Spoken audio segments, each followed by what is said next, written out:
Imagine you're an 8-year-old boy, dragged from your home in the dead of night. You don't know where you're going. You don't know why. All you know is the pain. A blade. A scream. And then silence. You wake up days later, bleeding and broken. Something is missing. You've been castrated. You are now a eunuch. This wasn't punishment. This was a promotion. For over 2,000 years, across empires and continents, boys were mutilated not as criminals, but as tools of the state. They guarded queens, advised emperors, ran governments, raised armies, and even ruled entire kingdoms. But their power came at a monstrous price. Eunuchs weren't just made, they were manufactured. Castrated in childhood, stripped of identity, and trained to serve, eunuchs became the most feared and trusted men in the ancient world. And their suffering was cloaked in gold, silk, and holy robes. Tonight, we expose the truth behind the palace walls. The forced mutilations, the institutional abuse, the empire-sanctioned violence that shaped history and the men who survived it. This is not just a story of trauma. It's a story of how pain became power, and how that power came with a cost the world still hasn't acknowledged. It always began the same way: a knock at the door, a coin exchanged, a promise made, or sometimes just a raid, a village burned, children dragged screaming from their homes. And somewhere, in a stone chamber or desert tent, or hidden corner of a city no map dared name, the knife was waiting. The boy doesn't understand yet. He still thinks he's been chosen for something good, a better life, a chance to serve a great empire. Maybe his parents were told he'd work in a palace, wear silk, serve the emperor himself. What they weren't told was that this future came with a price, one that would be carved from his body, without his consent, and without anesthesia. Castration was not a simple procedure. It was a brutal gamble with death. In the Roman world, it meant crushing the testicles between heavy stones. In the Ottoman Empire, it meant full emasculation, the removal of both penis and scrotum with a razor, followed by the insertion of a small pipe to allow urination. In Ming and Qing China, the procedure was known as baojin, performed in secret rooms by men called eunuch makers, often using bamboo blades. Many of these boys died from blood loss or infection. But those who survived became something new, something the empire could use. Why castrate boys? Why not men? Because the system wanted obedience, not memories. Boys were easier to shape. If you took them young enough, before puberty, you could control how they grew, how they sounded, even how they moved. Castration before adolescence often resulted in taller stature, high-pitched voices, and a lack of body hair traits prized in the imperial court. Eunuchs became physically different, biologically marked as property. Sometimes families did it willingly. Poverty was a cruel motivator. In parts of Africa and the Balkans, parents castrated their own sons in hopes of selling them into palace service. A mutilated child could become a royal chamberlain, a confidant to emperors, a man of influence. And influence meant survival. The tragedy is not just in the blood spilled, but in how normal it became. This wasn't viewed as abuse. It was ritual, a rite of passage, a career path. And yet under the robes, beneath the silence, every eunuch carried the memory of the blade, and the boy he never got to be.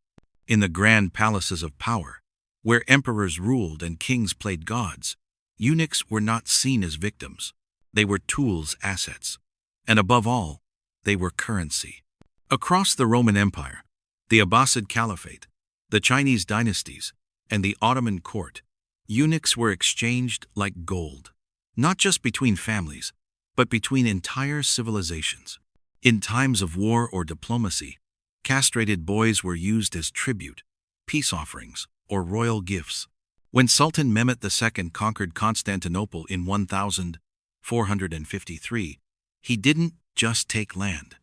He took boys, thousands of them, many destined for the knife. Some would become slaves, others eunuchs. All would be property. But this wasn't always conquest. Sometimes it was choice. For the poorest families in the empire, selling a son to the palace was a twisted form of social mobility. The act of castration, of irreversibly wounding a child, became an investment. In the Ming dynasty, castration was illegal without imperial permission, but the black market thrived. Desperate fathers performed the mutilation themselves, often in filthy conditions, hoping their child would be accepted into the forbidden city. Success meant status, wealth, maybe even power. Failure meant death by infection and prison for the family. The logic of empire was clear.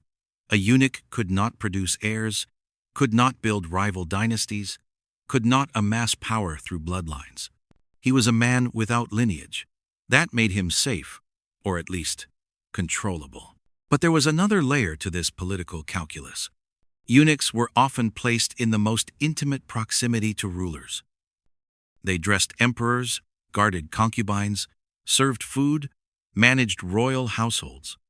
And because they were forever outsiders, they had no clan to betray, to only the throne itself. That created a paradox. Eunuchs were trusted more than generals, more than nobles, more than blood relatives. And in that trust, many found power. In the Ottoman Empire, black eunuchs of Ethiopian and Sudanese origin rose to command the entire harem complex. In China, castrated men like Wei Zhongqian became kingmakers, pulling the strings of emperors. In Byzantium, eunuchs led armies and managed foreign policy. They were everywhere in the shadows, behind the curtains, at the center of everything. But behind their silks and titles was a scar that never faded. These men had been bought, broken, and rebuilt by empire. Their loyalty was born not of love or duty, but survival. They served because they had no other choice. They were the only men allowed inside the most secret chambers of the empire. Past gilded gates and behind towering walls, the royal harem was a world off limits to almost everyone except the eunuchs. To the outside world, it looked like paradise, a palace of silks and perfumes, of courtesans and concubines, a playground of luxury built for kings. But for the women inside, it was a golden cage. And for the eunuchs who guarded it, it was a prison without bars, a place where power and trauma twisted into something almost unrecognizable. In the Ottoman Empire, it was the Kuzlar Aasi, the chief black eunuch who ruled the imperial harem, always African, always fully castrated. He stood at the intersection of race, mutilation, and absolute authority. Under him were hundreds of eunuchs, forming a rigid hierarchy from door guards to chamber supervisors to secret informants. Their job? Control the women, monitor their letters, track their cycles, protect the sultan's bloodline at all costs. Because in the harem, every womb was political. Concubines weren't just lovers. They were potential mothers of future rulers. A single night with the sultan could change a woman's status from servant to queen mother, and that made the harem a battleground. Sabotage, poisonings, whispered betrayals. It was the eunuchs who ensured the chaos never escaped the marble walls. But the trust placed in eunuchs came with suspicion. Their castration marked them as safe, biologically incapable of fathering children. And yet, rumors spread of hidden lovers, of partial castrations, of eunuchs who found ways to feel, to touch, to take. These weren't just paranoid fantasies. They were fears, rooted in the empire's dependence on mutilated men to enforce sexual control. In Ming China, similar dynamics played out. Palace eunuchs were tasked with monitoring the concubines of the emperor, sometimes even administering punishments for disobedience. Their loyalty was constantly tested. Any sign of overfamiliarity could result in execution not just of the eunuch, but of the woman involved. And still, some eunuchs thrived in the harem. They became confidants to the women, manipulators of court politics, secret power brokers behind silk curtains. But theirs was a power born from pain, their authority rooted in the fact that they were no longer men. They guarded the bodies of others because their own had been taken from them. They ruled the forbidden not because they were trusted, but because they had been broken. They began as servants, silent, obedient, unquestioning. But over time, some eunuchs rose from the shadows and took control of the empire itself. In theory, eunuchs were meant to be neutral, men without heirs, without blood ties, without ambition. But in practice, their proximity to power made them dangerous. Because while nobles schemed in council halls and generals marched in distant fields, eunuchs were inside the palace, every hour, every day, whispering in the ears of emperors, controlling who got access, deciding what letters were read and what names were erased. They became indispensable, and then unstoppable. Nowhere was this more visible than in Ming Dynasty China, where palace eunuchs evolved from household attendants to political overlords.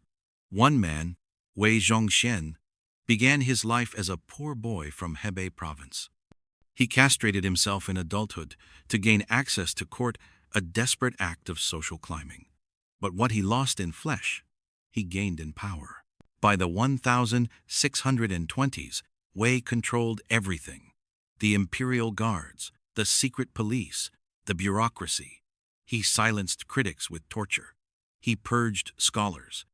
He built temples to himself, while the emperor remained a passive figurehead. Officials had to bow before him like he was royalty, and many did.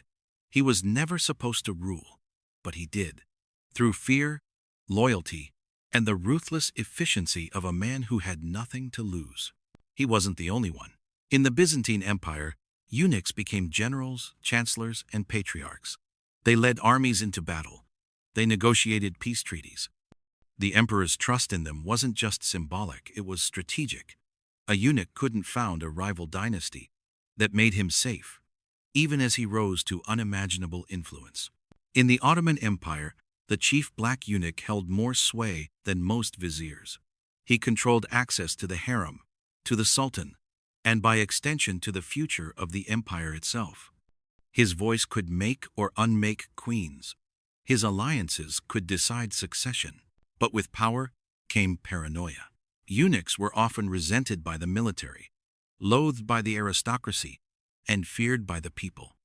They were seen as unnatural, both man and not man, servant and master, trusted advisor and manipulative snake.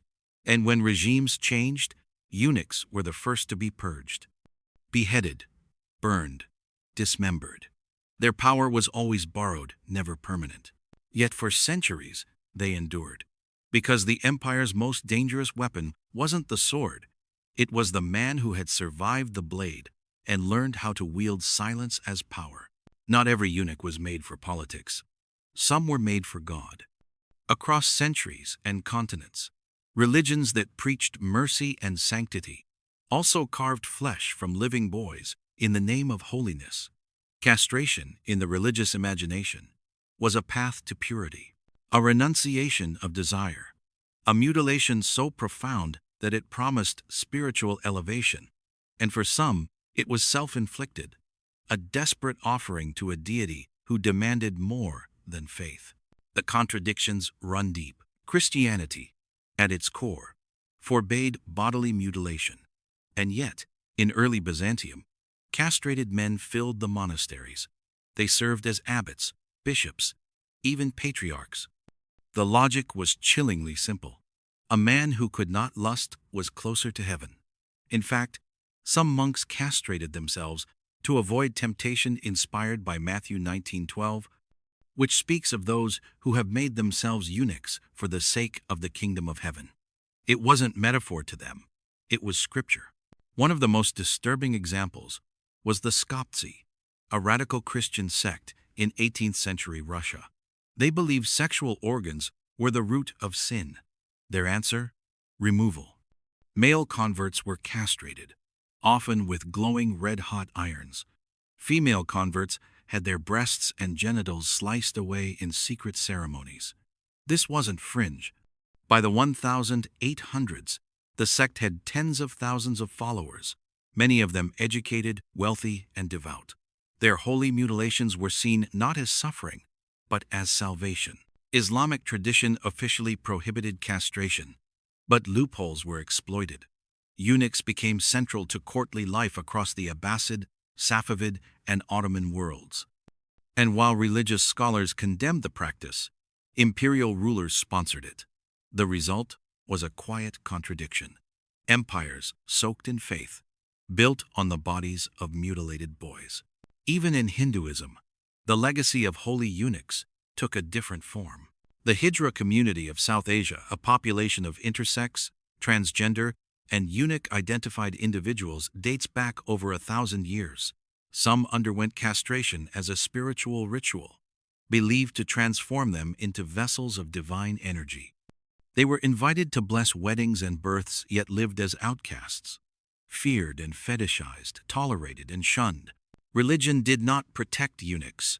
It used them, used their silence, used their sacrifice, used their altered bodies as symbols of transcendence, while hiding the pain behind incense and prayer. Faith was the blade's softest disguise, because when mutilation becomes a gateway to the divine, salvation starts to look a lot like suff. If you stepped into a Roman cathedral in the 17th century, you might hear something unearthly, a voice so pure, so angelic, it seemed not of this world. High, soaring, powerful, not a boy, not a woman, not a man. You were hearing a castrato. And what you didn't know was that somewhere, decades earlier, that voice had been bought with a knife. In Catholic Europe, where women were banned from singing in church and boys' voices faded with puberty, the church created a workaround. Not through reform, not through inclusion, but through castration. Boys between the ages of 7 and 10, often poor, often desperate, were castrated to preserve their high vocal range. The procedure was done in secret, frequently under the guise of a medical emergency. Families were bribed, surgeons were paid off, and the boys? They were told they were special, chosen, blessed by God. But what they really were was silenced.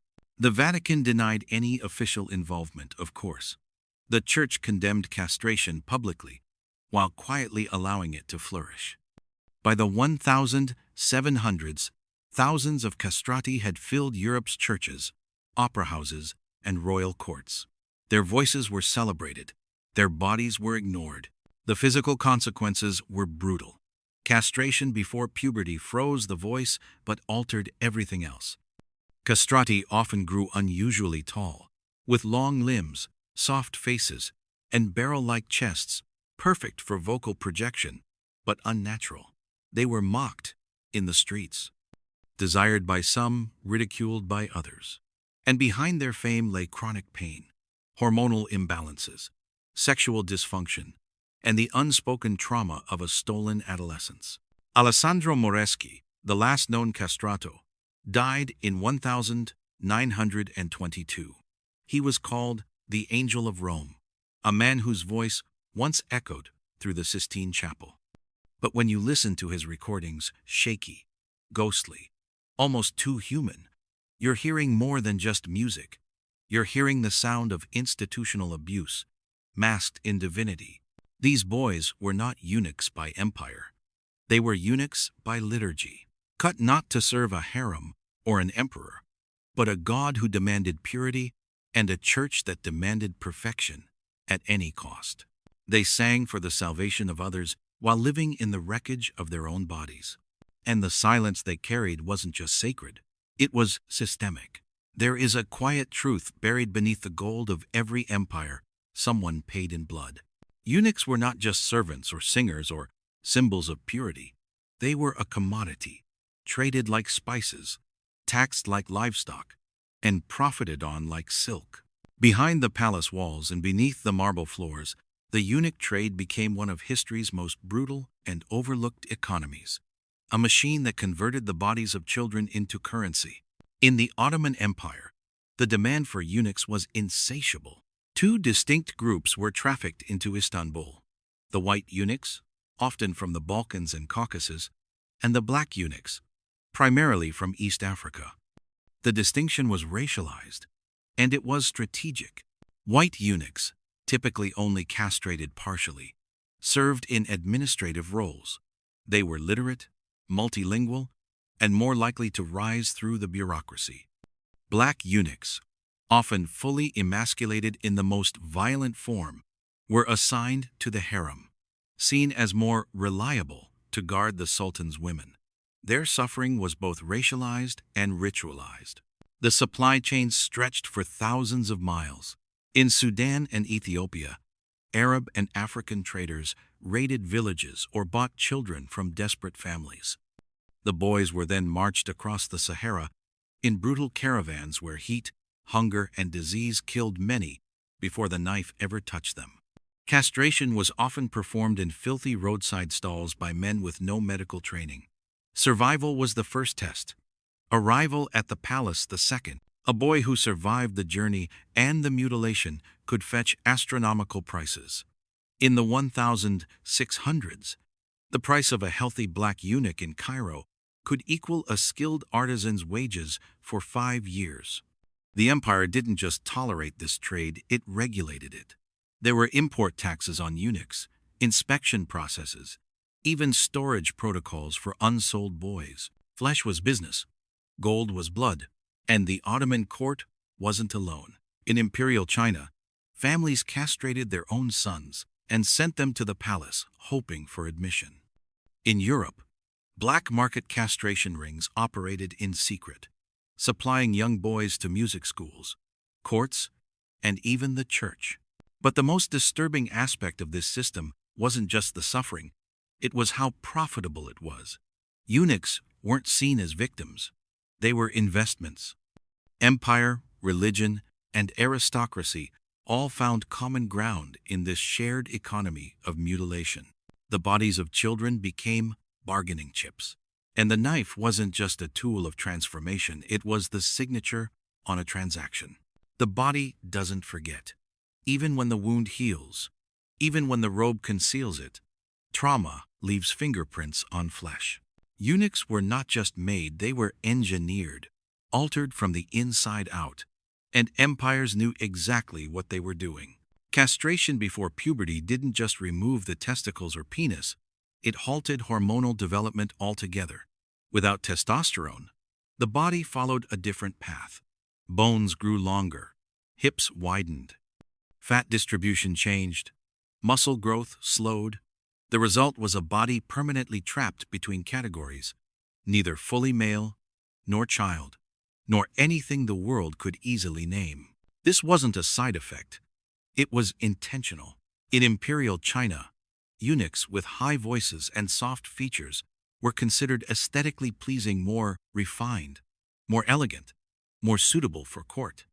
In the Ottoman harem, fully emasculated African eunuchs were prized not just for their physical alteration, but for their perceived passivity, their inability to threaten the order of things. A eunuch's very appearance became part of his utility. But the real control wasn't physical, it was psychological. The moment the knife came down, the boy's future was sealed. He would never father children, never know a normal marriage, never be considered a full man in the eyes of his society. This wasn't just bodily mutilation, it was an erasure of identity. And empires used this to shape the perfect servant. Eunuchs were drilled in etiquette from an early age. They were trained to be invisible in the presence of royalty, to walk without noise, to speak only when addressed, to betray no reaction, no desire, no ambition. Some courts even enforced sleep deprivation or food rationing to break disobedient eunuchs during their reconditioning. They were taught obedience, patience, and most of all, silence. Those who passed these tests were rewarded. A eunuch who proved useful could rise to immense power. But that power came with a leash, always tied tightly to the throne. A eunuch might hold the emperor's trust, but never the empire's love. He could command armies, but never have a family. He could whisper in the ear of kings, but never hear his own name spoken with affection.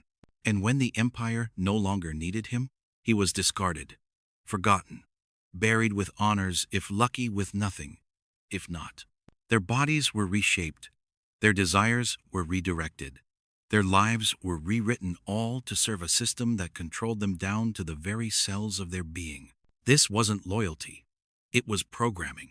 You can only chain a man for so long, even one without testicles. Empires believed eunuchs would be loyal, grateful, controlled. But history tells a different story. Over and over again, the mutilated servants rose up not as slaves, but as strategists. Not as victims, but as tyrants. When the blade took their manhood, it didn't take their minds. And for some, that mind became a weapon sharper than any sword. The mistake rulers made was this. They assumed eunuchs had nothing to fight for. But when you take everything from a person, their family, their future, their body, you leave them with only one thing: survival. And survival breeds cunning. Wei Zhongxian, the infamous eunuch of late Ming China, began as a nobody. Castrated in adulthood after gambling away his family's fortune, he entered the Forbidden City as a humble servant. But he learned quickly. He flattered, he spied, he whispered, and before long, he was pulling the strings of an empire. Ministers bowed to him, enemies vanished, critics were tortured. His face appeared in temples, his enemies found their names scrubbed from history. But Wei was not unique. In Byzantium, eunuchs frequently led palace coups. Basil Lecapenos, a eunuch of Armenian descent, ruled as de facto regent for decades. He installed and removed emperors at will. He reshaped foreign policy. He lived longer than 3 emperors and outlasted them all. In the Abbasid Caliphate, eunuchs controlled access to the caliph and managed the harem, the treasury, and even the succession. One eunuch, Nasr al-Qadim, was said to have more power than the vizier himself until his enemies poisoned his food. But rebellion always had a cost. The same systems that elevated eunuchs also feared them. The higher they climbed, the more brutally they fell. Purges were common, executions frequent. In the Ottoman court, even a whisper of disloyalty could lead to a eunuch being strangled with a silken cord, his body dumped in the Bosphorus under cover of night. And yet they kept rising. Why? Because eunuchs understood the game better than anyone. They had no family to protect, no lineage to preserve, no dynasty to build. They could devote themselves entirely to power, and they did. With a patience born of suffering, with a loyalty born of necessity, with a ruthlessness born of being stripped of everything else, they were supposed to serve quietly. Instead, they wrote themselves into the heart of empires with ink, blood, and vengeance. Every empire that raised eunuchs eventually fell, but the silence they left behind still lingers. By the dawn of the 20th century, the world was changing. Monarchies were collapsing. The Enlightenment had long since passed. Medicine was evolving, and democracy, in theory, was rising. The blade that once claimed boys by the thousands was growing dull, but the eunuchs were still there.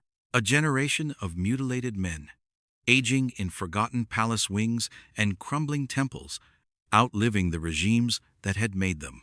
They were the ghosts of vanished courts, breathing reminders of an ancient violence no one wanted to talk about. In China, the imperial system officially ended in 1912 with the abdication of the last emperor, Puyi. But the Forbidden City remained occupied for years, and the eunuchs stayed. They continued to polish floors, tend gardens, bow to rituals long abandoned by the outside world. Many had nowhere else to go. They had no families, no trades, no place in the modern world. Sun Yaoting was one of the last. Castrated at age 8 by his own father, he served in the final years of the Qing court, tending to concubines who no longer held imperial power. He died in 1996, the last living imperial eunuch of China. In his final years, he gave interviews, trying to explain a life that most people could no longer comprehend. His voice trembled with dignity, and loss. In the Ottoman Empire, the fall came earlier. By the early 1900s, the empire was fragmenting, and the role of the harem and its eunuch guards was ending. The Kuzlar Ahasi, once the most powerful black eunuch in the empire, faded into irrelevance. The last of the harem eunuchs were dismissed, scattered or buried with little ceremony. Many ended up impoverished, begging in the streets of Cairo, Istanbul, and Beijing. They were relics in a world that no longer needed them or wanted to remember them. And that was the final cruelty: erasure. No memorials were built, no monuments raised. Their names were scrubbed from the history books written by the same elites they had once served. The trauma was buried first in silence, then in shame. But their legacy haunts the foundations of every palace and every church that profited from their pain. They were not just footnotes. They were infrastructure, political tools, religious symbols, global commodities. They lived without heirs. They died without honor. But their story finally is being told.